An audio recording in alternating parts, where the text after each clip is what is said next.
नमस्कार, मैं हूं दीपाली राणा। आप देख रहे हैं योर मनी, पर्सनल फाइनेंस से जुड़ा हमारा बेहद खास शो जो हर रोज हम आपके लिए लेकर आते हैं ताकि आपको सिखा सके निवेश के गुर। तो अगर अब तक आपने निवेश का पहला कदम नहीं रखा है तो आज से अभी से शुरुआत कीजिए। हमारे शो के जरिए समझिए कि क्या पहला स्टेप होना चाहिए, कैसे आप अपने बड़े सपनों को छोटी सेविंग से पूरा कर सकते हैं। अगर आप वो पहला कदम उठा चुके हैं तो कैसे बेहतर बना सकते हैं, ये भी योर मनी आपको सिखाता है। तो पहले तो तरीका नोट कर लीजिए इस शो में पार्टिसिपेट करने का। आप वेरियस सोर्सेज के थ्रू इस शो का हिस्सा बन सकते हैं। आप व्हाट्सएप नंबर के थ्रू, ईमेल आईडी के थ्रू, सोशल मीडिया प्लेटफॉर्म्स के थ्रू कनेक्ट कीजिए। 7045220000 हमारा व्हाट्सएप नंबर है। yourmoney@nw18.com ये हमारा ईमेल आईडी है। फेसबुक और ट्विटर पर जाकर CNBC आवाज के हैंडल पर #आस्कआवाज योर मनी लिखकर भी अपने सवाल आप हमें भेज दीजिए। आज हमारे साथ आनंद राठी वेल्थ के डेप्यूटी CEO फिरोज अजीज मौजूद हैं। फिरोज जी नमस्कार, स्वागत है आपका। और एक चीज इंटरेस्टिंग है, हम इस शो में निवेश की बात करते हैं, सेविंग्स की बात करते हैं, लेकिन टैक्स बचाना भी एक इतना इम्पोर्टेंट मुद्दा है जो हर किसी के दिमाग में रहता है, जो जानना चाहता है कि कैसे मैं अपने टैक्स सेविंग कर सकूं ताकि और इन्वेस्ट कर सकूं। तो आज हम क्वेरीज देंगे, उससे पहले थोड़ा सा फोकस करेंगे टैक्स सेविंग के ऊपर कि किस तरीके से क्या क्या इन्वेस्टमेंट्स के थ्रू हम टैक्स सेविंग कर सकते हैं। और उसके बाद हम क्वेरीज भी लेंगे क्योंकि बहुत सारे व्यूअर्स हमारे जानना भी चाहते हैं कि क्या क्या विकल्प उनके पास मौजूद हैं। तो बताइए पहले तो टैक्स सेविंग के बारे में, क्या क्या सोर्सेज ऑप्शंस व्यूअर्स के पास हैं। दीपाली जी, जैसे आपने कहा ये मुद्दा टैक्सेशन का बहुत महत्वपूर्ण है, क्योंकि अंग्रेजी में मुहावरा है the two certainties of life are death and taxation. तो टैक्स तो हमारी जिंदगी का हिस्सा होगा ही, क्योंकि देश के आगे बढ़ने में टैक्स की कलेक्शन की महत्वपूर्णता है। बट जो फाइनेंस मिनिस्ट्री है, गवर्नमेंट है, आपको काफी सारे प्रावधान देती है जिसके तहत आप अपनी टैक्सेशन को ऑप्टिमाइज कर सकते हैं और लेजिटिमेटली आप अपनी टैक्स की लायबिलिटी को रिड्यूस कर सकते हैं। तो इसकी जानकारी रखना और उसको मद्देनजर रख के निवेश करना इंपॉर्टेंट है, पॉइंट 1। पॉइंट 2, जब अगर टैक्स की बात आती है, विकल्पों पे जाने से पहले मैं ये कहना चाहूंगा कि टैक्स तीन जगह पे होता है। एक तो आप जब इन्वेस्ट करते हैं तो उस पे जो मुआवजा मिलता है टैक्स का आपकी इनकम में से, वो पहला टैक्स की रियायत होती है, पहली डिस्काउंट होती है। सेकेंड टैक्सेस जो आपको टैक्स के लिए जो इन्वेस्ट करते हैं उस पे जो रिटर्न आती है ना दीपाली जी, उस पे जो टैक्स अगर फ्री हो जाए तो उसको सेकेंड टैक्स ब्रेक कहते हैं। और जब लास्ट में पैसा आपको मैच्योरिटी पे मिले उस पे भी कोई टैक्स लगे या ना लगे, ये तीनों टैक्स को ध्यान रखना है आपको। टैक्स की कोई छूट मिलती है इन्वेस्ट करते वक्त, उसकी जो रिटर्न मिलती है वो क्या टैक्सेबल है, और तीसरा जब मैच्योरिटी मिलती है क्या वो टैक्सेबल है। ये तीनों चीज की टैक्स की जो फायदे हैं उसको मद्देनजर रख के आपको अपने टैक्स सेविंग इंस्ट्रूमेंट्स को चुनाव करना चाहिए। ओके अच्छा, जब टैक्स सेविंग की बात होती है तो कुछ तो बेसिक चीज़ें हैं जो सभी को मालूम है कि आपको होम लोन पे टैक्स में बचत होती है, टैक्स सेविंग होती है, एजुकेशन जो चाइल्ड की फीस होती है उसके ज़रिए भी आपको टैक्स सेविंग का बेनिफिट मिलता है वेरियस सेक्शंस के थ्रू, मेडिकल एक्सपेंडिचर्स हो गए। लेकिन ऐसी इन्वेस्टमेंट्स जिनमें आप इन्वेस्ट करके तो सेविंग्स कर ही सकते हैं बल्कि टैक्स सेविंग का भी विकल्प आपके पास होगा, वो क्या क्या जरिए हैं? देखिए, जैसे दीपाली जी काफी सारे प्रावधान हैं। जैसे आपने कहा एजुकेशन, चाइल्ड एजुकेशन हो गया, एनपीएस का एक सेपरेट 50,000 का लिमिट करार दिया गया था थोड़े सालों पहले बजट में। तो कई सारे विकल्प हैं। पहले तो एक मेन जो मुद्दा है वो एटीसी का मुद्दा है, जिसके तहत 1.5 लाख रुपए की लिमिट है। ये लिमिट काफी सालों से नहीं बढ़ी है। ये उम्मीद करते हैं हमेशा हर बजट में आम नागरिक निवेश की उम्मीद करता है कि एटीसी की जो 51.5 लाख की लिमिट है वो बढ़ जाए। इसमें जो है काफी सारे विकल्प हैं, बट एक विकल्प स्टैंड आउट करता है, एक एक्सेप्शनल विकल्प है, वो इक्विटी लिंक्ड सेविंग्स की। क्योंकि बाकी सब जो विकल्प हैं ज्यादातर डेट के विकल्प हैं जिसमें आपको 6 से 8% की टैक्स फ्री रिटर्न मिल सकती है, टैक्सेबल रिटर्न मिल सकती है, दोनों किस्म की विकल्प हैं। But equity linked saving scheme में अगर किसी ने अपना एटीसी का पैसा लगाया तो उसको ऑलमोस्ट 3 गुना ज्यादा पैसे मिले हैं on 4 year investing period. 5 year investing period में 4 गुना ज्यादा रिटर्न मिली है डेट के ऑल्टरनेटिव्स के मुकाबले। तो बहुत संभाल के चुनाव करें, इक्विटी से ना डरें, ईएलएसएस का प्रयोग करें, क्योंकि उसमें 12-14% की रिटर्न की उम्मीद आप कर सकते हैं। 3 साल का लॉक इन होता है जो कि मिनिमम लॉक इन माना जाता है।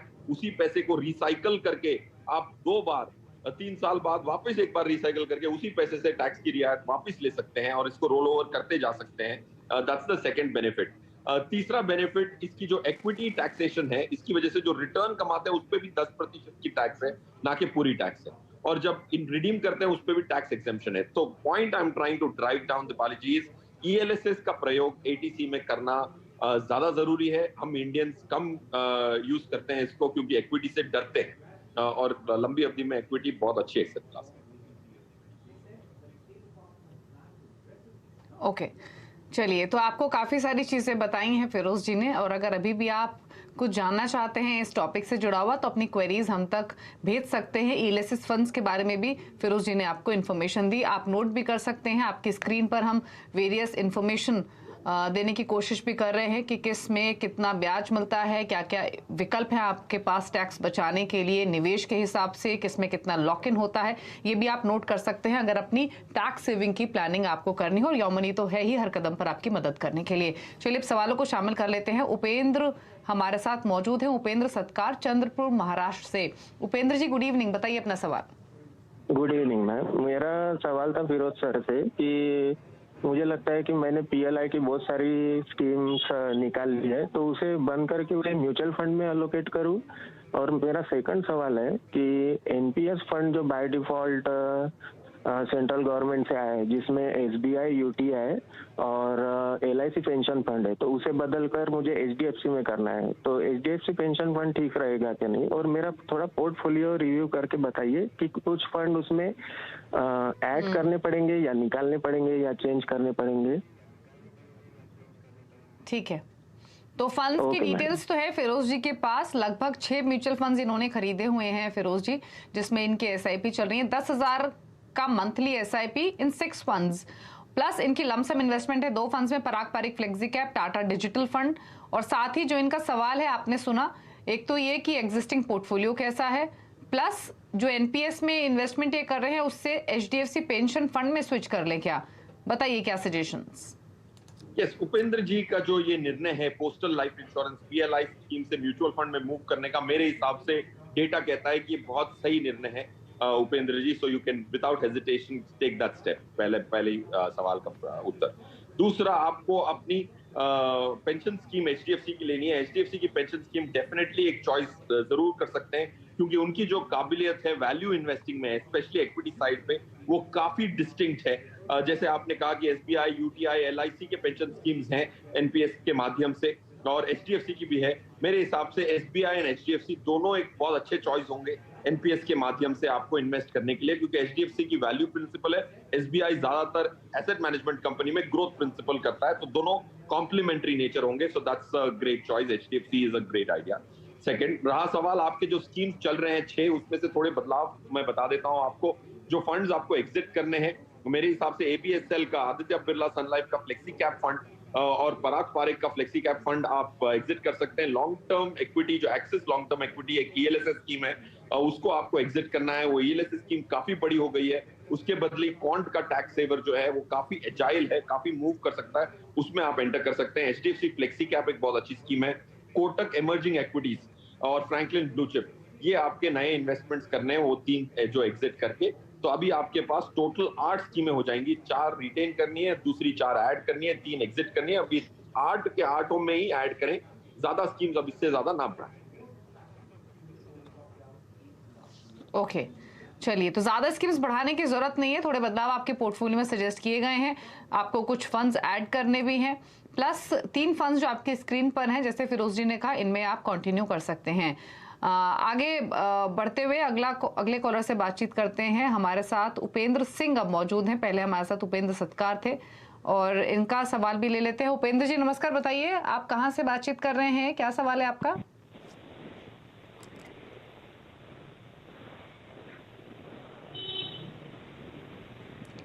उपेंद्र जी अपना सवाल पूछिए। हेलो हेलो, प्लीज अपना सवाल बताइए। हाँ मैम, मेरा नाम अरविंद कुटांगड़े है, महाराष्ट्र से। मेरा ये था, मैं 5 साल में मुझे 10 लाख चाहिए था, और जो मैंने अपना पोर्टफोलियो भेजा है तो उसमें कुछ चेंजेस करनी है क्या, तो आप सजेस्ट कर पाएंगे? आपका 5 साल में 10 लाख का टारगेट है, राइट? जी, और अभी एसआईपी चालू है मेरा, 11,000 ठीक है, 11,000 के आसपास की। हाँ, काफी सारे फंड्स हैं फिरोज जी इनके पास भी। एक बार देखिए इनका पोर्टफोलियो, बताइए क्या सजेशंस। यस, इसमें थोड़े से चेंजेस हैं।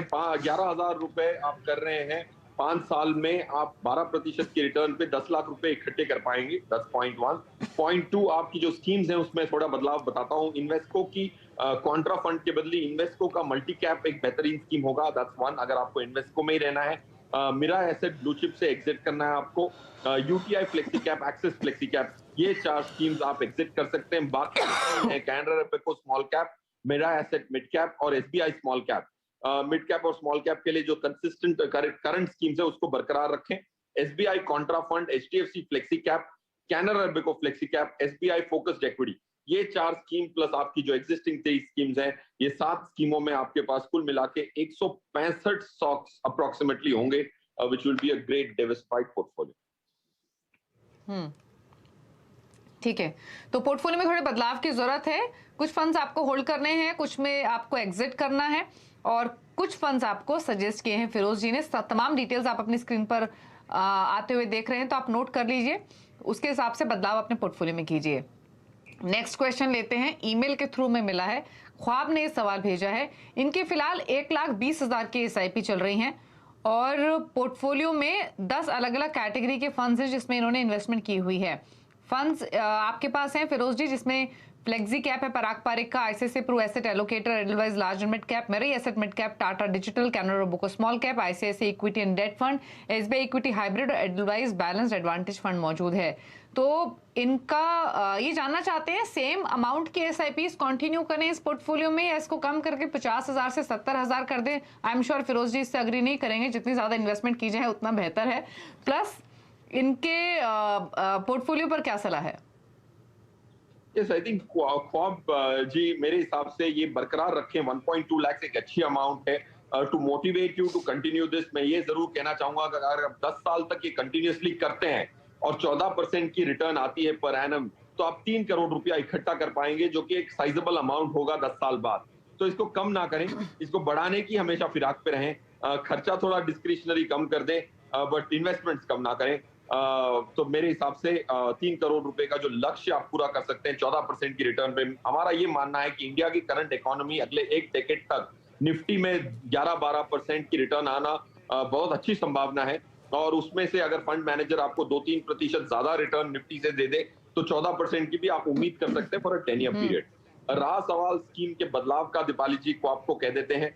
Parag Parikh flexi cap, SBI equity hybrid fund, ICICI Pru asset allocator fund, Tata digital India fund, ICICI Pru equity and debt fund और ईडलवाइज बैलेंस फंड, मेरे हिसाब से इनकी बदलाव की जरूरत है, क्योंकि इतनी बड़ी अमाउंट अगर आप एसआईपी कर रहे हैं तो आपको बैलेंस फंड करने की जरूरत नहीं है। आपको इक्विटी अलग करना है, डेट अलग करना है, क्योंकि आप डेट में एक्स्ट्रा कॉस्ट क्यों दें। बैलेंस फंड्स में ये होता है कि आपके डेट पोर्शन पे भी 1.5-2% की कॉस्ट आ जाती है, तो आपको इन दोनों को सेपरेट करना है। इक्विटी को सेपरेट करना है और डेट को सेपरेट करना है। स्कीम्स वही वाली बताऊंगा जो प्रीवियस दर्शक को भी बताई थी, 2 एक्स्ट्रा स्कीम्स बताऊंगा इनके लिए। HDFC flexi cap, SBI contra, SBI focused equity, Invesco India multi cap, Canara Robeco flexi cap, Kotak emerging equity जो मिड कैप स्कीम है। सेक्टर फंड में ना रहे ख्वाब, जैसे Tata digital fund historical performance में अच्छा दिखेगा, बट फ्यूचर परफॉर्मेंस में मेरे हिसाब से थोड़ा ब्लीक है। ओके, चलिए, तो आपके पोर्टफोलियो में काफी चेंजेस सजेस्ट किए गए हैं। एसआईपी अमाउंट कंटिन्यू कीजिए। कुछ फंड्स हैं जिनसे आपको निकलना है, कुछ फंड्स को आपको करना है होल्ड। तमाम फंड्स के नाम अभी फिरोज जी ने मेंशन भी किए, आप अपनी स्क्रीन पर भी देख सकते हैं, नोट कर लीजिए। रुक रहे हैं इसी के साथ एक ब्रेक के लिए। ब्रेक के उस पार भी कुछ और क्वेरीज लेंगे, आप देखते रहिए योर मनी।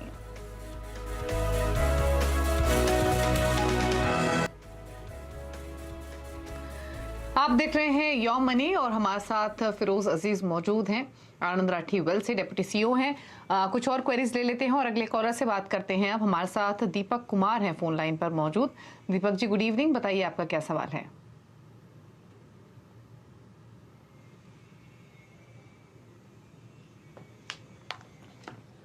चलिए, माफ कीजिए, फोन लाइन पर नहीं है, ईमेल के थ्रू इन्होंने ये सवाल भेजा है। 28 साल इनकी उम्र है, 6,500 की एसआईपी कर रहे हैं, 2,000 की एसआईपी और ऐड करना चाहते हैं, और 15 इयर्स में कितना एक्यूमुलेट कर लेंगे, ये भी इनका क्वेश्चन है।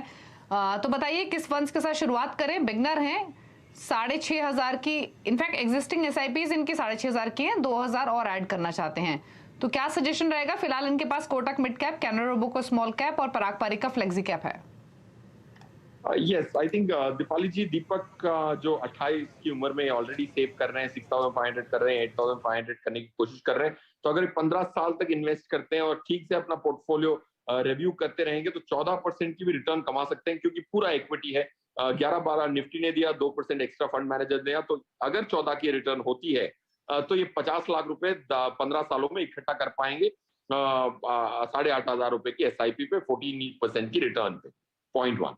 पॉइंट 2, क्योंकि इनका अभी अमाउंट बढ़ाने का गुंजाइश है, तो पॉइंट 1 इज एक लार्ज कैप, एक फ्लेक्सी कैप, एक फोकस, एक मिड कैप और एक कॉन्ट्रा फंड। ये 5 फंड रेकमेंड करूंगा। ऑफ कोर्स इसमें से आपके पास सिर्फ 2,000 करंटली एक्स्ट्रा है, तो ये 5 स्कीम लिख लें। इनको हमने अगले 2 साल के पर्सपेक्टिव से चेक किया है, तो ये अच्छी स्कीम्स हैं। Franklin India blue chip large cap, HDFC flexi cap, as the name suggest it's a flexi cap, ICICI focused equity, जिसमें कम से कम स्टॉक होते हैं, थोड़ी ज्यादा रिस्क होती है बट रिटर्न की पोटेंशियल ज्यादा होती है। कोटक इमर्जिंग इक्विटी एक मिड कैप स्कीम है जो पंकज टिब्रेवाल मैनेज करते हैं, और SBI Contra, Dinesh fund manager है उसके, उसमें कॉन्ट्रेरियन बेट लेते हैं, मतलब भेड़ चाल के हिसाब से नहीं चलते, कॉन्ट्रेरियन बेट लेते हैं। That's the 5 stock, 5 mutual fund portfolio which I recommend to Dinesh. Okay, चलिए, तो कुछ फंड्स आपको सजेस्ट किए गए हैं। आइडियल पोर्टफोलियो आपके लिए होना चाहिए जिसमें आप Franklin India blue chip, HDFC flexi cap, ICICI Pru focused equity, Kotak emerging equity और एसबीआई कॉन्ट्रा रख सकते हैं। 50 लाख की राशि आप एक्यूमुलेट कर लेंगे इस इन्वेस्टमेंट से इन 15 ईयर्स। एक और सवाल लेंगे, सुनील शर्मा ने ईमेल के थ्रू भेजा है। 41,500 की इनकी एग्जिस्टिंग एसआईपीज हैं और इन्होंने लगभग 26.5 लाख का लमसम इन्वेस्टमेंट किया हुआ है। 7 साल में इनका रिटायरमेंट है, तब तक इनको 3 करोड़ चाहिए। पोर्टफोलियो कैसा है, किन फंड से निकलना है, किन में कंटिन्यू करना है, ये जानना चाहते हैं। तो बताइए क्या स्ट्रैटेजी होनी चाहिए इनकी लमसम इन्वेस्टमेंट्स भी हैं आपके पास फिरोज जी, और अच्छी बात यह है बहुत क्लटर्ड पोर्टफोलियो नहीं है इनका, 4 फंड्स चुने हैं उसमें इनकी एसआईपीज हैं। सजेशंस इनके लिए। सुनील जी की जो लमसम इन्वेस्टमेंट्स को अगर हम टोटल करते हैं तो टोटल आता है 26,62,000 का, और इनकी जो एसआईपीज को अगर हम टोटल करते हैं तो 4 ही स्कीम्स है, एक्चुअली थोड़ी सी ज्यादा स्कीम्स हैं दीपाली जी, 5 या 6 स्कीम्स हैं। इनको अपने 3 करोड़ के लक्ष्य के लिए 1.65 लाख की एसआईपी की जरूरत पड़ेगी, तब जाके 14% की रिटर्न पे अगले 7 साल का ही समय है इनके पास, तो 3 करोड़ रुपया इकट्ठा हो सकता है। इनके जो स्कीम्स एग्जिट करने हैं, बैलेंस्ड एडवांटेज फंड आईसीआईसीआई का जो है उसको एग्जिट करना है, निपॉन इंडिया बैलेंस्ड एडवांटेज को एग्जिट करना है, Tata digital, UTI flexi cap fund, ये 4 फंड को इनको एग्जिट करना है सुनील जी को, क्योंकि इसमें से 2 तो बैलेंस फंड्स हैं, डेट और इक्विटी को सेपरेट रखना अच्छी रणनीति होगी लॉन्ग टर्म इन्वेस्टिंग के लिए। एक सेक्टर फंड है टाटा डिजिटल, मेरे हिसाब से वो अच्छा फंड नहीं है। यूटीआई फ्लेक्सी कैप एक बेहतरीन फंड नहीं है। Of course battery fund CIO है यूटीआई के, वो काफी अच्छे हैं, but I think this specific fund I would certainly give an exit call on. Okay, तो आपके लिए जो सजेशंस हैं आप उनको नोट कर लीजिए।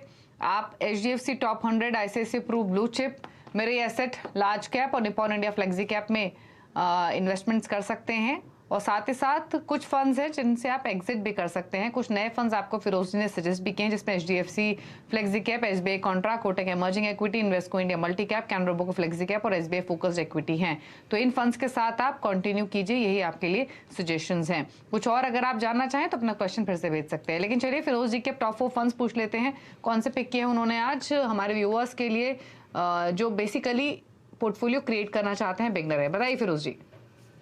दीपाली जी, आई थिंक टॉप 4 फंड्स के हिसाब से अगर हम देखें तो हमारे लिए एसबीआई कॉन्ट्रा एक टॉप स्कीम रहेगी, कोटक इमर्जिंग इक्विटी,